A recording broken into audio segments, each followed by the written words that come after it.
This week on Barbell Shrugged, we get to hang out with Julie Foucher. And 6 minutes and 35 seconds.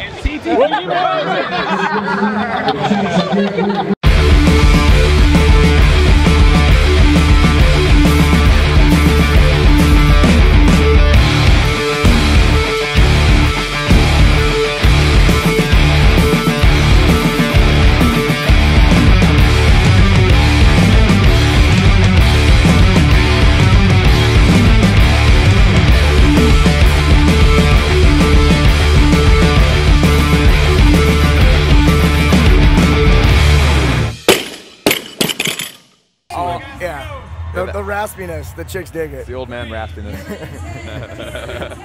More distinct. We ready? All right. Welcome to Barbell Shrugged. I'm Mike Bletzer here with Chris Moore and Doug Larson. We have our guest, Julie Foucher. We're at day 3 of the Central East Regional. As you can tell, my voice is starting to go. But you sound even more handsome now. Yeah. Day 1 and day 2, I was Very nice and smooth. Now I'm distinguished.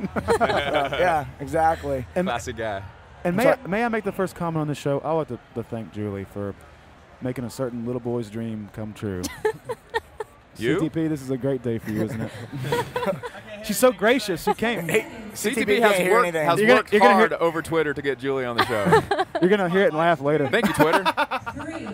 Real quick, make sure you go to barbellshrugged.com and sign up for the newsletter so we can inform you of all the stuff we've got coming up. We have some training camps and some.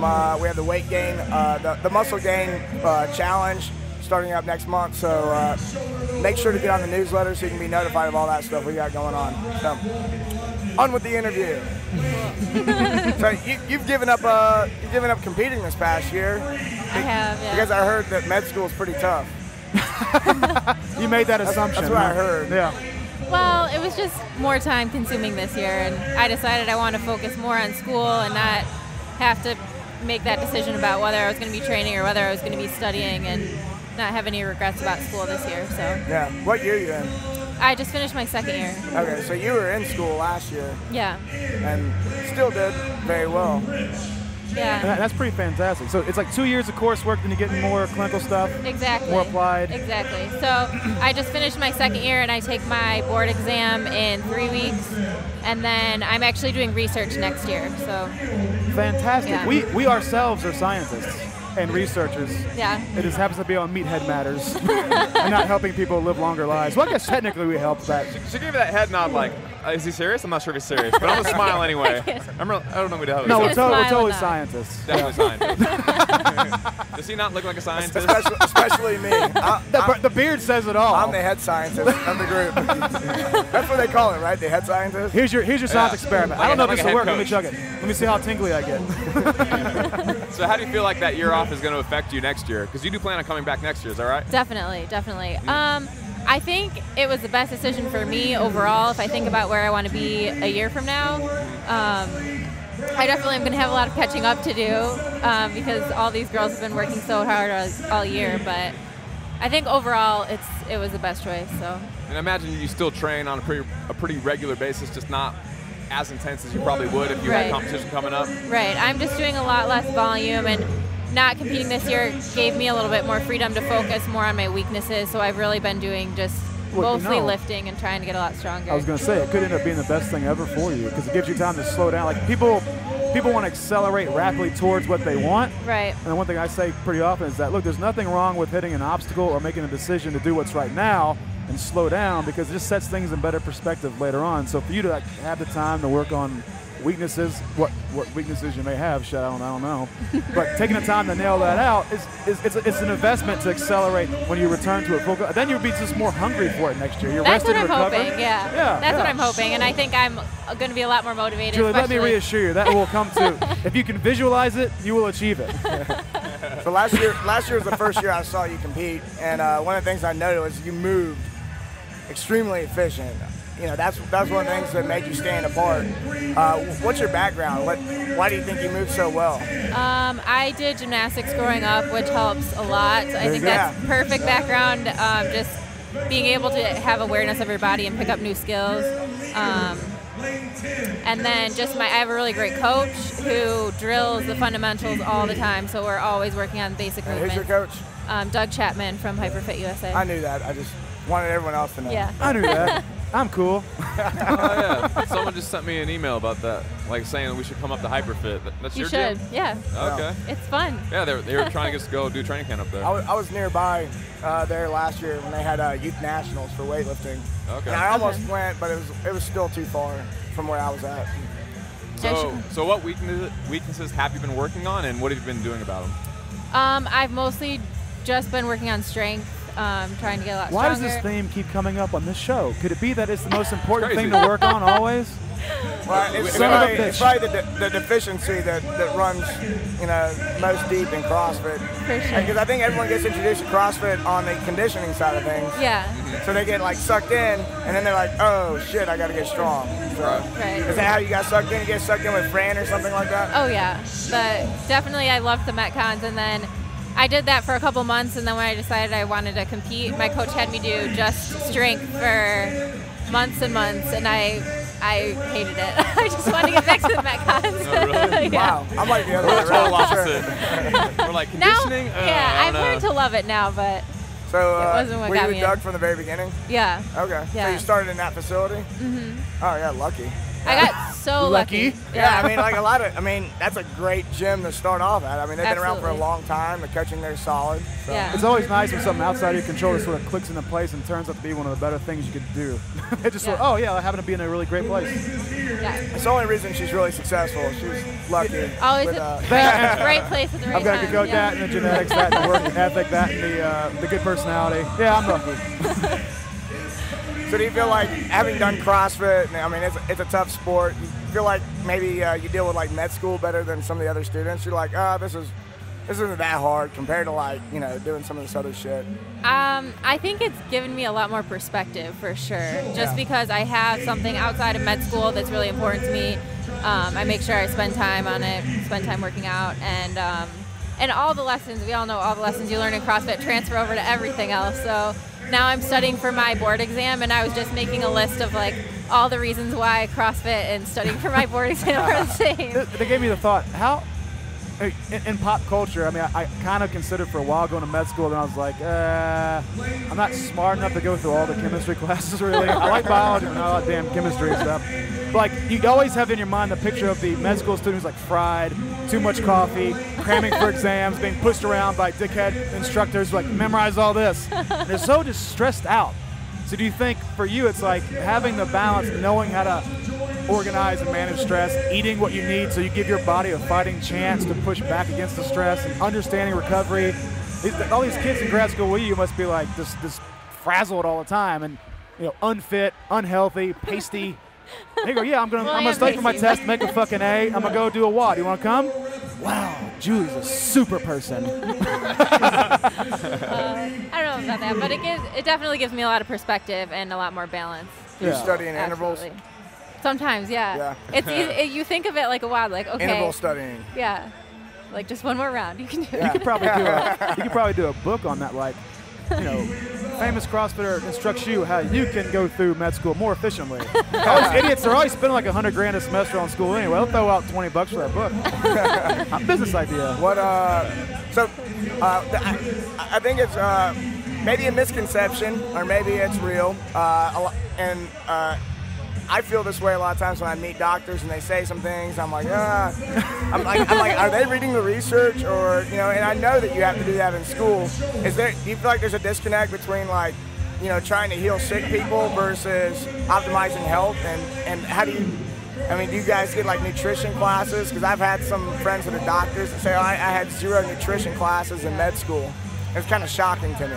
It is shocking, and I think you're definitely correct. Our healthcare system and a lot of our medical education is set up to teach people how to care for really sick people. And to react. And yeah, exactly. And the system is just not set up well for prevention, and everyone knows that, and we're trying to make it better and trying to improve. But the way that it is, we don't get a lot of nutrition classes, but there's so much to cover that kind of, especially in the first couple of years, you're just trying to cover everything, and it's hard to get it all in, but I feel like it's like very fashionable to say that about doctors, how they, they cover sickness and they don't cover actual health and wellness, but that's okay. I think, in my opinion, that's why we have nutritionists and trainers and coaches and physical therapists and all these other different categories. That way, if you have a team, a doctor and a nutritionist. Oh, your mic went out. We lost you.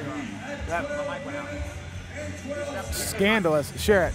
I think someone stepped on a cord and my mic went out. But, if you have a team of people as an athlete, if you have doctors and physical therapists and chiros and nutritionists and coaches, like that really is the ideal way to do it, is to have that whole complete team. Yeah, but you bring up a good point. We did an episode with a guy named Jeremy Draper who I saw had. That, yeah. Oh, you did see that? Yeah, that was great. Yeah, so it's something like that, having a doctor's office and a CrossFit gym and maybe like a nutrition center as like one comprehensive health source. Is that something that might be like a long-term vision for you? Absolutely, and I think you bring up such a good point where I think that is the optimal situation, but right now it's so fragmented and you're not, like the doctors aren't working with the trainers and it's not, set up to do that. And so what happens is we're getting all these people who are really sick who could have easily been prevented if we were working together as a team like that. Yeah, I see that as being very similar to how CrossFit came together. Like athletes in CrossFit, they started learning from powerlifting coaches and weightlifting coaches and gymnastics coaches, and it came together as this comprehensive,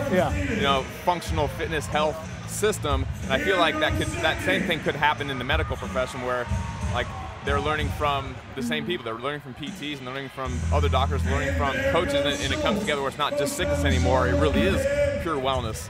Yeah. And I feel like wellness is really growing in modern day. Jeremy is now my physician. Yeah. I got this moment where I just revolted. I realized, why am I going to the same doctor? He's just saying things. He's assuming he's right because he's a physician. He's bought into that. He says, yeah, you should do X, Y, Z nutrition because that's right? And I go, wait a minute, you don't have any real understanding of the latest issues in nutrition. I know more than you, and that doesn't feel right. And you go to a guy like Jeremy who gives this very rich, immersive experience where he's working with you. He's got all this expertise. He's got an open mind. He wants people to join him who can give their expertise. Just like Doug is saying, it's like the problem is most of these physicians do think they're expert in exercise nutrition just because they carry the banner of doctor. They don't have the open mind to pursue all the knowledge and have that, best of all the worlds and bring this together kind of mentality. So I will say, the more Julies who join the good fight and join Dr. Draper, the freaking better. We got to do all we can to motivate more physicians that take this path. Yeah. We went to a rheumatologist like 6 months ago because I had some shoulder issues, some elbow issues, and the guy was kind of like, nah, I'd probably just hang it up.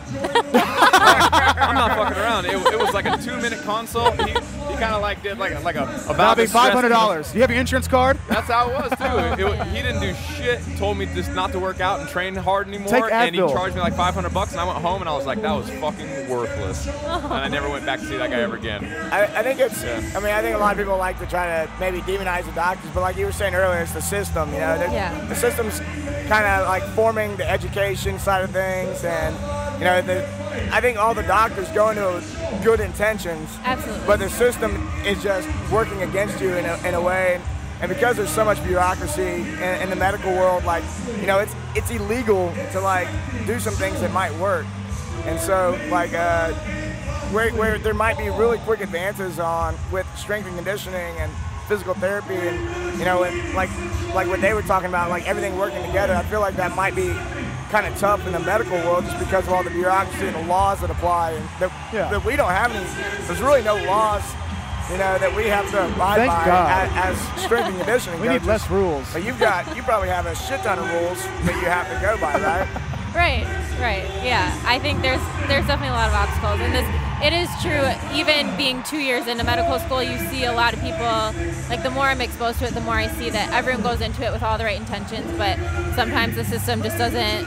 It kind of takes a lot out of you. And it sounds just like politics, where a guy has this idea he's going to change the world, and he gets in the machine, and then he gets changed. Right, and at the end of the day, like, you have to remember that, like, your doctor went into it for the right reasons, and she really wants to help you, but a lot of times there's so many constraints on things that they're doing. So even like I'm thinking I'm probably going to go into primary care, and there's not, we need more people in primary care, but it's not the attractive thing to go into because you won't make as you're much money. seeing, you don't make as much money, but you're seeing now people, your appointments are like 5 minutes long, 7 minutes long, and you have to spend so much time typing up everything that you did, and basically your whole day is documentation and a lot of extra stuff. So yeah, I went to Jeremy's clinic and I sat down and he met with me. There's no staff. I don't see a nurse. I don't feel like he's walking out in the hallway doing nothing, and he's making me wait on purpose, and he ducks in for 5 minutes, and he ducks back out, and he comes back in and says, take this and go home. No, he sat there with me for like 2 hours. We're talking nutrition, we're talking training, and like family and life and supplementation and the conferences he had been to lately and what he had learned. I had this like wash of like, why can't every doctor have this setup? And he's kind of taking the pressure off of himself. He's not hiring a bunch of people. Right. The people he does hire are bringing in a lot of value. He can charge more. I mean, he's looking for ways to break out of the traditional insurance model. Charge you a price that's fair and reduced. It doesn't have these middlemen in it. And he's giving you amazing value in return. People deserve that kind of experience when they're sick and not feeling well. Yeah. They deserve to have somebody they can trust and have this really engaged with. That's what a physician should be. Not this asshole who walks around outside like making you wait on purpose because it gives them more power over you. You come in, yes sir, what will you give me today? What are my pills? Chris's perspective. Yeah. Pretty unique. Sorry, Julie. I don't know. I've never sat in a room Got some thinking anger coming out. that asshole. He's doing nothing out there. Well, maybe you walk in the doctor's office and you're the only one guy there, but you're still waiting for 30 minutes. Why? But I mean, what I think about that is like, isn't that like the insurance system that kind of pushes that 5-minute thing? Yeah, absolutely. Yeah. And the way that there's also like a high demand. There's not enough primary care doctors. You're not getting reimbursed very much. So that's why it's so rare to see a practice like that, like a privately owned practice, because most of them are just going under because you can't even support yourself on that kind of a practice anymore. Yeah, that's a shame. Yeah. You go broke if you do 2-hour consults with everybody. There's no money in really helping people, sucker. But Join our crew. Hopefully we're going to see that improve in the next, I hope so. Yeah. in the next Maybe. several years. We'll see. So you don't feel like orthopedics is like the natural fit for you as an athlete? No, everyone says that, but I've never really been interested in orthopedics. I don't know why. Dang. Well, I've always been more interested in like the biochemical side of things than the like physical side of things. More on the physiology side of things. Yeah. Cool. All right, we're gonna take a quick break real quick. Quick break real quick. Quick break real quick. The Department of Redundancy Department. You know what? It's because I was drinking this Progenics Force. I'm all hopped up. it works.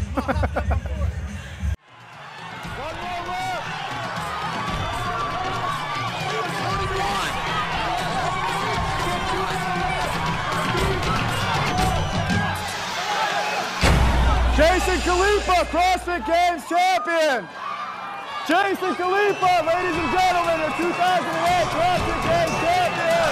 Yeah, baby.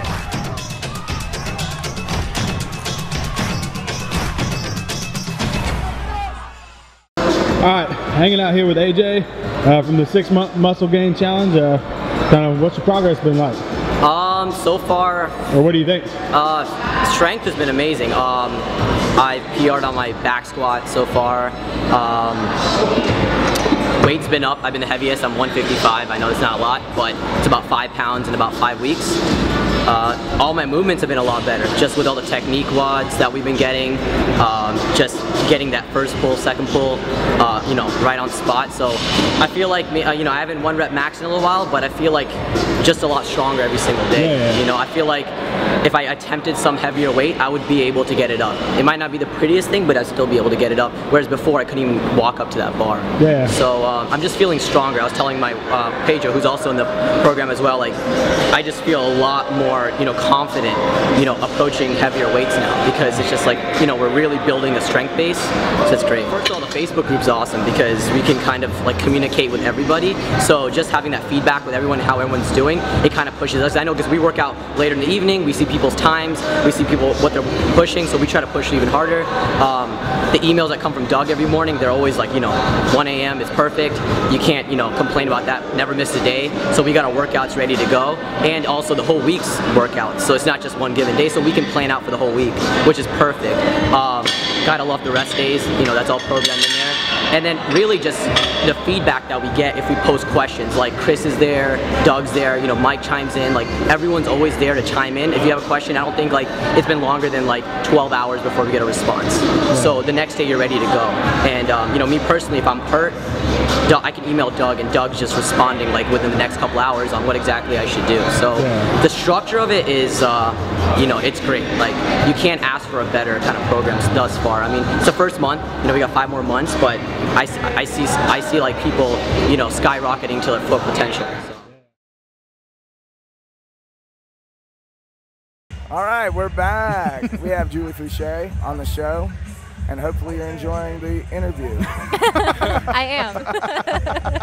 Oh, I thought you were talking to the audience. Who are you talking But to? we're glad you're enjoying it too. She was like, I didn't know if I was going to enjoy this or not. I was really nervous about coming on these guys' show, then I realized they're just full of shit. It's fun.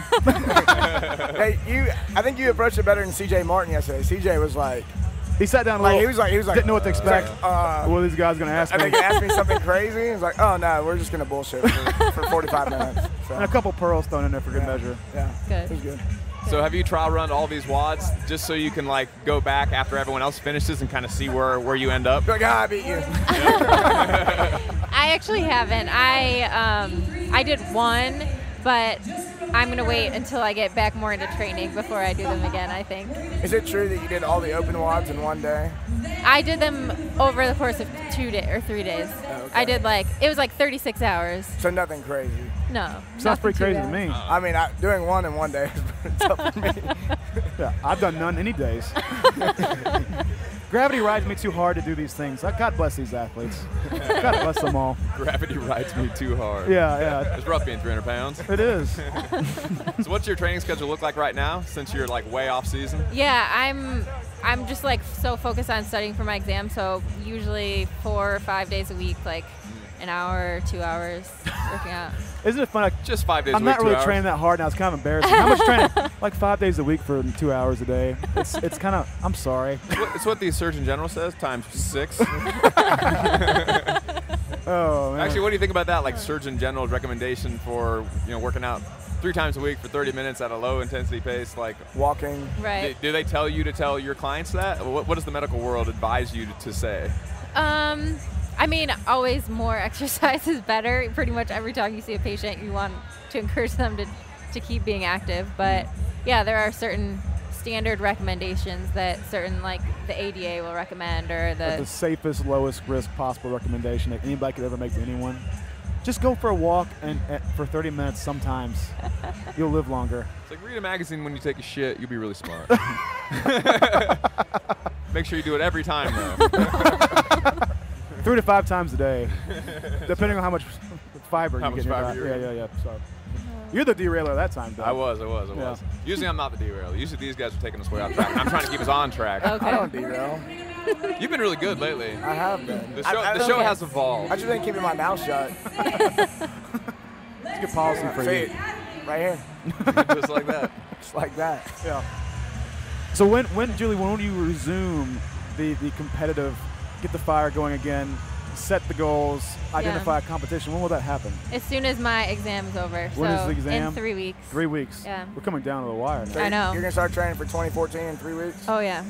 Oh, I've been training for 2014, but seriously, yeah. Yeah, I mean, I have an obviously. interest in this. So how do the study sessions look? What performance enhancers, supplements are you using to help you sit down and get through this material? What does the intense study session of Julie look like? Coffee. God bless you. Mostly coffee. A lot of coffee. A lot of coffee. Sprinkle in a little Progenics Force, little Jack 3D, mix it all up in a little stew, slam her down. Have you ever tried to study on Jack 3D? No. Don't try. Don't do it. It'll be very I, don't- scary. I think I'll stick to the coffee. It's sort of illegal now. That makes it It is. It's a prohibitive. banned You substance. can't really get it, but if you can, man, it's good. She's like, oh, I didn't want it until now. We call it's a Must be really good. 1,3-dimethyl-meth. I call it It's really dimethyl good. Yeah. It's the best stimulant ever invented by man. Yeah. If you want to think hard or move fast, Do that. it works. That's- Yeah. Yeah. That's your recommendation for Barbell Shrugged. Something Oh, to do with meth. I don't remember what they were talking about. They talked about meth at one point. We talked to a medical professional, and all I got was take meth if you want to go fast. Meth, that Right. all the time? No, surely not. All right, so actually supplement-wise, what do you take for supplements? I just use whey protein, About Time protein. That's about it. Oh, and Pure Pharma, like fish oil. Like, I should have got to sit down. CTP, do you see Julie over there? She's here, but she's also over there. Did you see that? It's pretty cool, but they're probably thinking, why the fuck is Julie over there and not over here? Yeah, isn't that weird? You're like podcasting in like a competitor's booth. Like that's your booth right there, and you're over here in the Progenics booth. You're like, this sucks. My picture's still. They said it was. Sam's over there pissed. They said it was okay as long as we didn't bring it up on the show. Good job. I was not aware of this. I apologize to Pure I'm sure the Pharma. fish oil is fantastic. It is. So that's all. This little fish oil and protein. And it's shocking that I guess most of your nutrition comes from food. Yes. Real food, the highest quality you can get your hands on. Yes. So Let that be a lesson to everybody. Have you learned anything about nootropics in med school? No. We have, Bledsoe and I have an interest in these nootropics. I've never even heard of that before. No. Helps your brain function. Oh. Well, I guess that was an idea. It helps your brain function real good. He takes it all the time. We're on it right now. What is this actual? I put together the actual pitch with like neurotransmitter precursors that are supposed to help you. There's different kinds, but like some of them are like it's a class of drugs, but there's also some natural versions of it. Okay. But it helps you retain information better and stuff like that. Learn faster when you go to sleep at night. You know what may take three hours to assimilate in the mind or the brain. You know only takes say 15 minutes. Interesting. So there's different kinds within that class. But anyways, it's interesting to read about. And put an asterisk on that statement though, because we have absolutely no fucking proof that is anything. I'm just telling you what Wikipedia told me. Really. That's reliable. Yeah, I think so. That's where I get all my information. Just the internet in general. That explains everything. Google searches. That explains a lot. Yeah. How to start a business? Google. How do you start a business? I've got it. Was it who was it? They went to the doctor. Oh yeah, CTV went to the doctor, and for a problem. And you want to tell what the problem is? Top secret problem. Top secret problem. It'd be an embarrassing problem. He was very itchy. He goes, no, it's nothing like that. But he said he went to the doctor, and the doctor went back, and he came back, and he said it looked like the doctor came back and was like, he was so unsure about what he was about to say. It looked like he had just gone to Google and searched it. Yeah. It'd be like going to a CrossFit gym, and your doctor's like, yeah, hold that. It'd be like going to a CrossFit gym, and you're doing the air squat in your fundamentals class, and the guy's like, okay, so we're gonna, all right, what we need to do with your feet is, okay, we're gonna air squat. The doctor makes you feel real good about his advice. The doctor didn't give him a lot of confidence, but he said it was like he checked me out, went in the other room, Googled some stuff, and then came forgot back what he was going to say. Actually, you know what? I have a question about that. So in the medical world, if you look unconfident, like that's how when someone gives you advice, they come back and sue you later. They were like, that person didn't know what the hell they were talking about. Like, did they tell you just to like, even if you don't know what they're saying, just to kind of nod and smile and look confident and act the part, even when you have no idea what they're talking about, so you can like run out of the room and Google it real quick? I mean, they don't specifically teach you that. They probably should. And They probably should. That's right. I think that you have to have confidence in the things you know, but obviously you're not going to know everything. There's too much to possibly know, and I think I don't know what your perspective is, but from my perspective, if you admit that you don't know something, but you're like, hey, we're going to look this up together, we're going to figure out what it is, that will give your patients a lot more confidence than you running out trying to figure it out and but if you're trying to explain something, trying to cover something up. I feel like a lot of doctors feel like they're not allowed to not know. I think that's true. I think that's true. That's the expectation from the patient's perspective sometimes, is that, well, you're the doctor, you're supposed to know, but all doctors know there's way too much to know. It probably helps to give out a little bit of hints that like it could be XYZ, but you know, we're not sure. Right. All the evidence is not back yet. Like, put it on the tests that are out. Don't make it like you don't know. I need more information before I will know for sure. But we'll figure this out together. Right. Me and you, me giving you the medical advice you need, you becoming a healthier, happier human being. Like, thanks, doctor. Versus going, I don't fucking know what's wrong with you. Give me 5 minutes. Maybe you should have been a doctor, Chris. So I am a doctor. If you don't know something, what's your first move? Like, if you don't know something, do you Google it, or is there like a? I mean, like a doctor's Google somewhere we don't know about? There is. WebMD, that's right. All doctors know that. I mean, I'm like a second-year medical student, so there's a lot of stuff I don't know. But typically, you're gonna do exactly what you just said and say, "This is what I'm thinking it could be," or, you know, "This is, you know, the possibilities. These are the tests I want to run," and then partner with the patient trying to figure Let's it throw out. some pills at you till you feel better. Do you get the very ambiguous questions where someone's just like, my back hurts.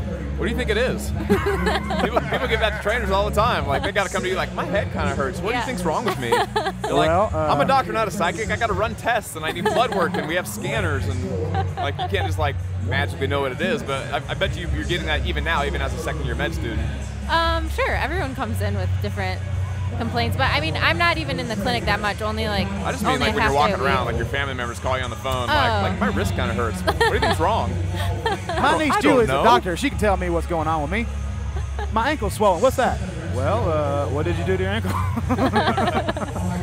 You're not going into orthopedics, so you have to worry about that. Yeah. Do you ever get into like the high carb, low fat versus healthy fats, protein, vegetables debates? Do you get the paleo debates with the medical world? I try not to get into too many debates, but good policy. But it's, no one's changing their mind. Yeah, it's interesting. Right. It's very interesting. But it helps that if you look fantastic and are fit and are a high competitive athlete and you're a medical doctor, I think if anybody can convince somebody, Julie, it may be you. You may have to bear this burden yourself. Like, trust me, eat some bacon in the morning. I'm fit. I'm a doctor. Listen to me. I think it's becoming apparent that statins may not be the best drug in the world. Like, how's that going over in the medical community right now? Are they still like prescribing that to everybody with cholesterol, like high cholesterol? I haven't been following the research on that too closely, so I don't know. But all the decisions that are made in the medical community are based off of big research studies and the outcomes from those. So I don't know. I can't really say anything on that. But it's a conspiracy. Those pharmaceutical companies. I was just thinking, it's a big conspiracy against us. The struggle I would always have, Doug, is I'm like, look, family member, dear friend, I recommend you eat bacon because XYZ. Don't take that thing. And by the way, take this advice from your friendly 300-pound ex-powerlifter friend who's giving you this advice. I can't deliver that advice. No one's going to believe me. They'll believe Julie. Yeah, it definitely helps to look the part. Well, I think she's going to be telling people to eat bacon. I don't know. Well, people take the bacon thing too far. But don't step out of bounds here, Mike. I eat bacon for breakfast, bacon and eggs, like in the morning with my classmates, and they're like, "What are you eating? What are you eating over there?" Yeah. Look, I'm not a dummy like you all. All the other girls are pissed. They're like, "She eats bacon every day, and she's all fit. This is bullshit." Oh, Julie, you know they're talking shit about you. They have to be talking shit about you. And I'm eating this bagel. They're stressed. Like, I keep eating these whole grains. It's cereal. Nothing's happening. Getting all stressed. They're flunking these tests. They're bags in the eyes.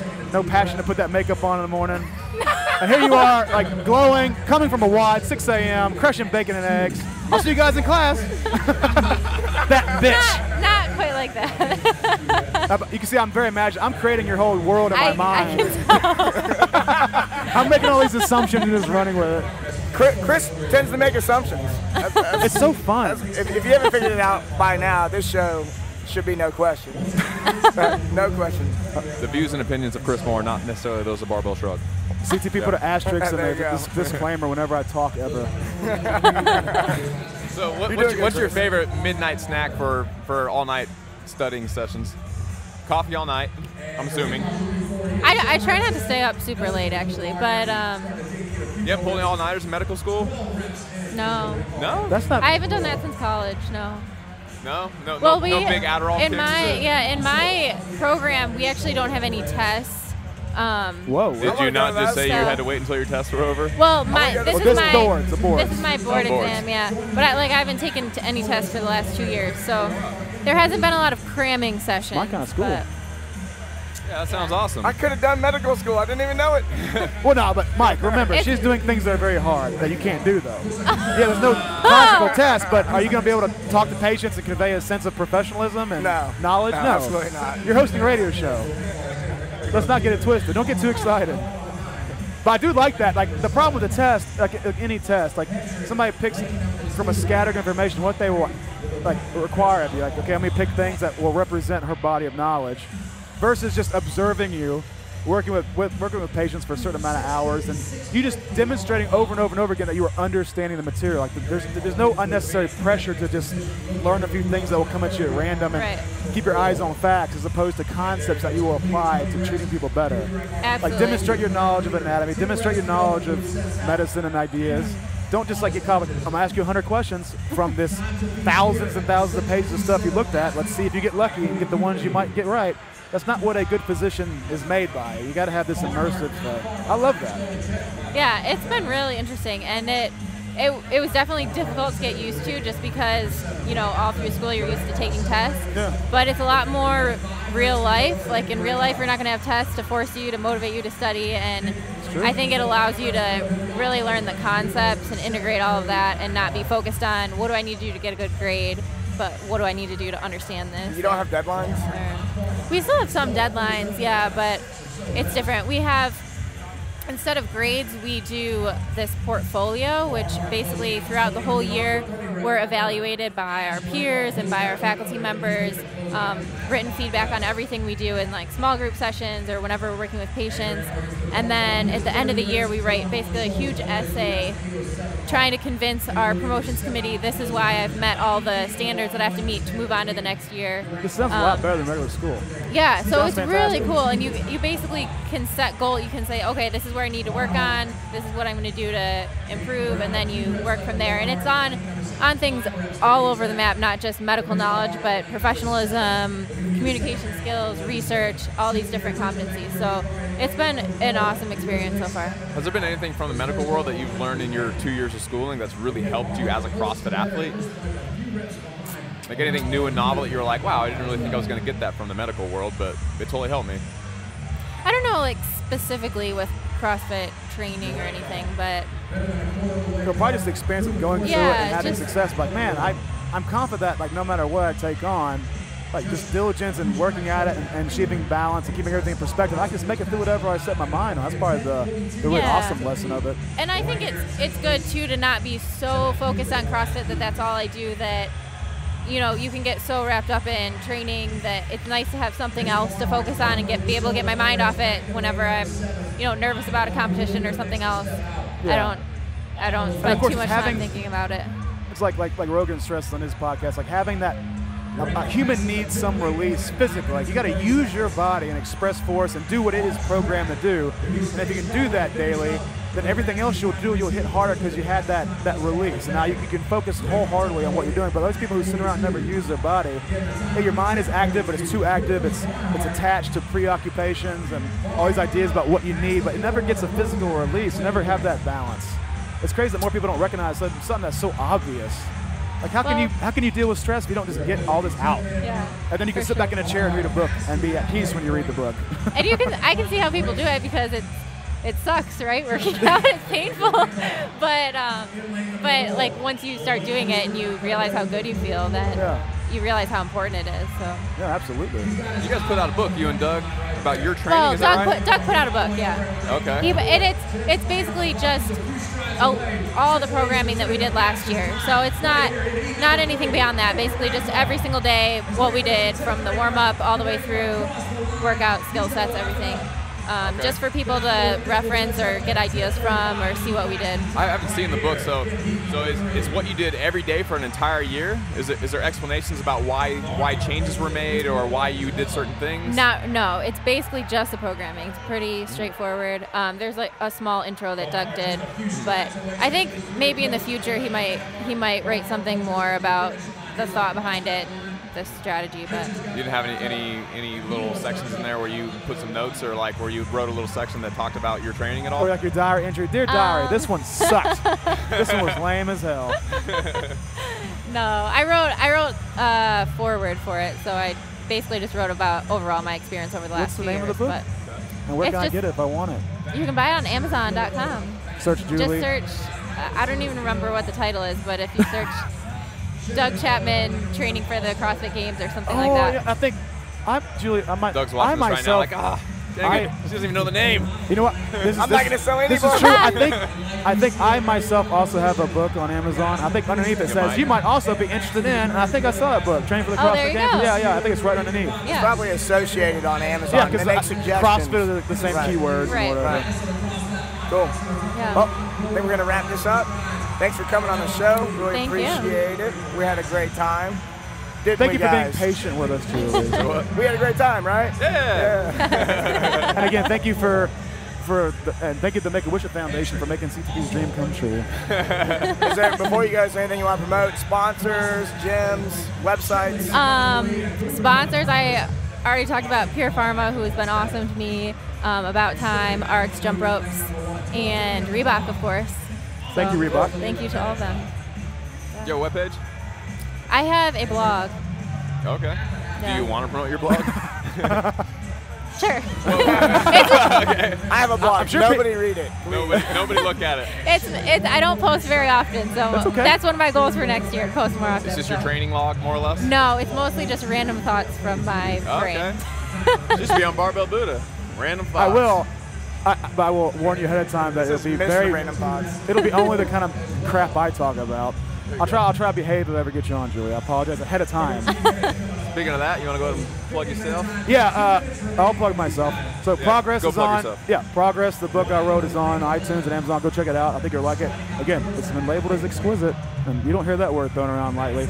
And then barbellbuddha.com, my blog, and then the show we drunkenly launched Friday night at the CrossFit Games that we're going to improve upon. Don't worry, it'll be on iTunes soon. There you go. All right, and if you want to sign up for the 6-month Muscle Gain Challenge, we start that roughly every 3 months. We got one going right now. Guys are making awesome progress, and we have another one coming up on July 8th, which is about 3 weeks away, or whenever this episode posts. I'm not sure how far away it'll be, but there may or may not be some spots available. We're only accepting maybe 50, or we might be able to expand that to possibly around 60 people. And right now we're maybe around 35 or 40. So we're almost full. If you want to sign up for the 6-month Muscle Gain Challenge, you can go to barbellshrugged.com, click on the shop, click on online coaching, and then click on the 6-month Muscle Gain Challenge. And if you have questions about that program, you can always email me, Doug@barbellshrugged.com. Make sure to head over to Facebook and like us there, and follow us on Twitter @BarbellShrugged. If you want to ask us questions about training or nutrition or anything like that, we have another video series called The Daily BS, and you can just shoot questions to us from the website under Ask a Question. Also, if you like the podcast, go to iTunes, give us 5 stars, leave a comment. See you next time. Thanks, Julie. Thanks, Julie.